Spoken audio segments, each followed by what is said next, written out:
Salam sehat bagi anak-anak kami sekalian. Kembali kita lanjutkan pembelajaran kita dalam otomatisasi tata kelola keuangan untuk kelas 11 OTKP, masih dalam materi penerimaan anggaran.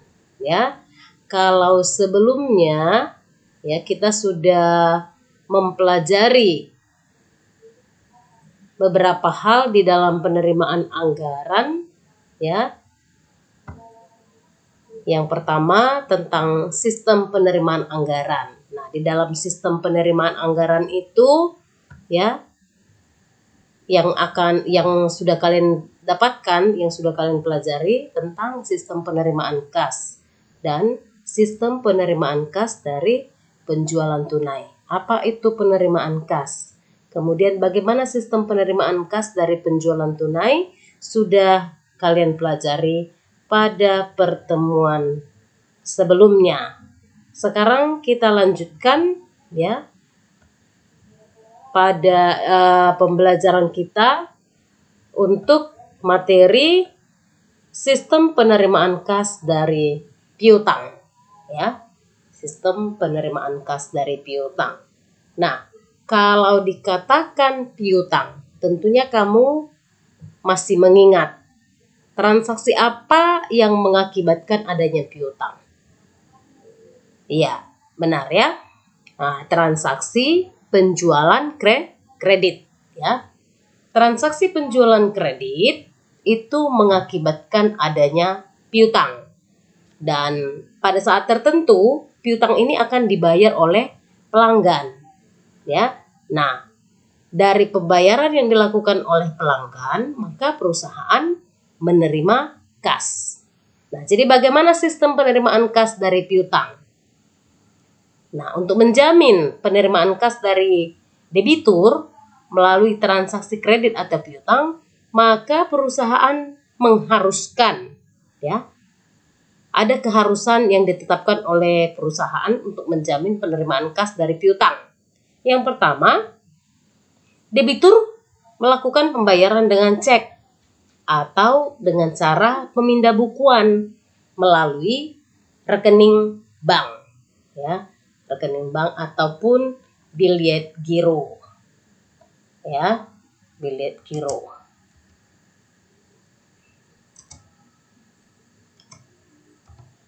Oke. Kemudian yang kedua, kas yang diterima dalam bentuk cek dari debitur harus segera disetorkan ke bank dalam jumlah penuh. Nah, inilah sistem penerimaan kas dari piutang. Ya, bahwa memang kalau yang pernah saya alami, ya begitu dilakukan transaksi kredit, otomatis ya pihak pembeli atau pelanggan itu ya menyerahkan bilet giro. Kenapa langsung diserahkan? Karena bilet giro itu memiliki tanggal jatuh tempo. Jadi walaupun sudah dia serahkan, itu tidak bisa langsung diuangkan. Pada saat jatuh temponya nanti baru bisa diuangkan. Ya. Nah, berikutnya.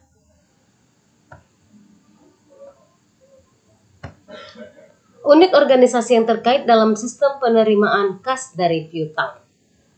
Unit organisasi ataupun bagian-bagian yang terkait dalam sistem penerimaan kas dari piutang ini apa-apa saja.